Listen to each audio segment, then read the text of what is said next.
बुलढाण्यातून एक मोठी आणि खळबळजनक बातमी समोर येते।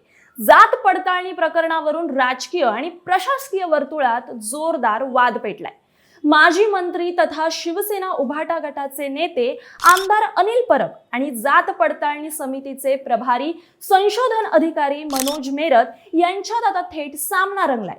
विधिमंडळाच्या अधिवेशनात बोलताना आमदार अनिल परब यांनी गंभीर आरोप करत मनोज मेरत यांच्यावर भ्रष्टाचाराचे ठपके ठेवले।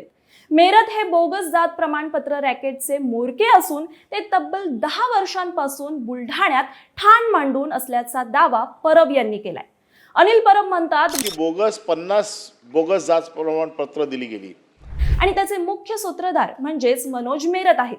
गेली अनेक वर्ष ते इथेच ठाण मांडून आहेत, त्यामुळे या संपूर्ण प्रकरणाची सखोल चौकशी झालीच पाहिजे। मात्र या सगळ्या आरोपांनंतर मनोज मेरत यांनी गप्प न बसता थेट प्रत्युत्तर दिलंय। मेरत यांनी आमदारांनी केलेले सर्व आरोप फेटाळून लावत मांडलेली माहितीच ही चुकीची असल्याचा दावा केलाय। मनोज मेरत यांचं म्हणणं आहे की आमदार अनिल परब यांनी मांडलेली माहिती ही पूर्णपणे खोटी आणि चुकीची आहे।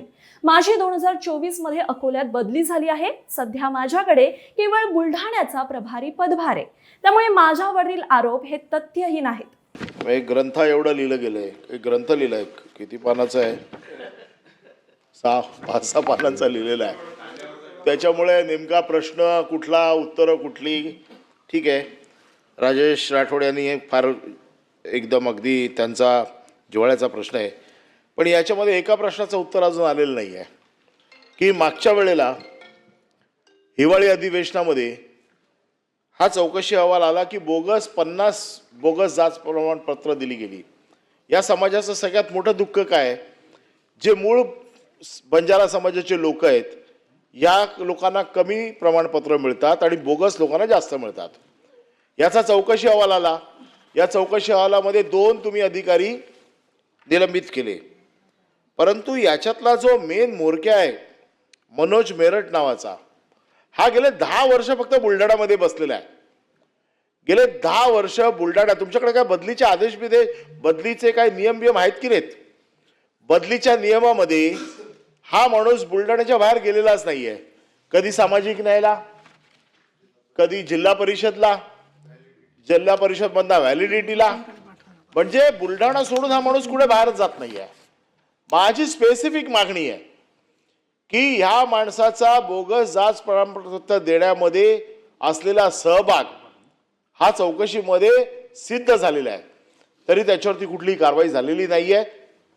आणि त्याच्या ह्या ज्या 10 वर्षाच्या ज्या कारभाराचा तो फक्त बुलढाण्यामध्येच कसा राहिला, याची आपण वरिष्ठ एखाद्या सनदी अधिकाऱ्याच्या माध्यमातून चौकशी लावून, हा जर 10 वर्ष फक्त तिथेच असेल, या बोगस जात प्रमाणपत्र देण्यामध्ये त्यांचा सहभाग असेल नाही किंवा आहेच, आपण त्याच्यावरती काय कारवाई करणार? साहेब, सध्या तुम्ही चर्चेत आले असा आरोप होतोय की तुम्ही 10 वर्षापासूनच बुलढाण्यात तळ ठोकून आहे, नेमकं काय प्रकार आहे? माझी 2024 मध्ये संशोधन अधिकारी जिल्हा जात प्रमाणपत्र पडताळणी समिती अकोला येथे बदली झालेली आहे आणि सदर पदावर मी 2024 मध्येच रुजू झालेलो आहे। त्याच्यामुळे मी 10 वर्षापासून इथं आहे हे म्हणणं थोडं चुकीचं ठरेल। पण सध्या बुलढाणा येथे कार्यरत असल्याची सांगण्यात येते, आपल्याकडे काही पदभार आहे का तुमचा? माझ्याकडे बुलढाणा इथे कार्यालयाचा अतिरिक्त पदभार असल्यामुळे मला बुलढाण्यातलंही काम करावं लागतं। किती चार्ज आहे बुलढाण्यात तुमच्याकडे, किती बरोबर? बुलढाण्यात माझ्याकडे सहाय्यक आयुक्त समाज कल्याण आणि संशोधन अधिकारी जात पडताळणी समिती बुलढाणा इथला पदभार आहे।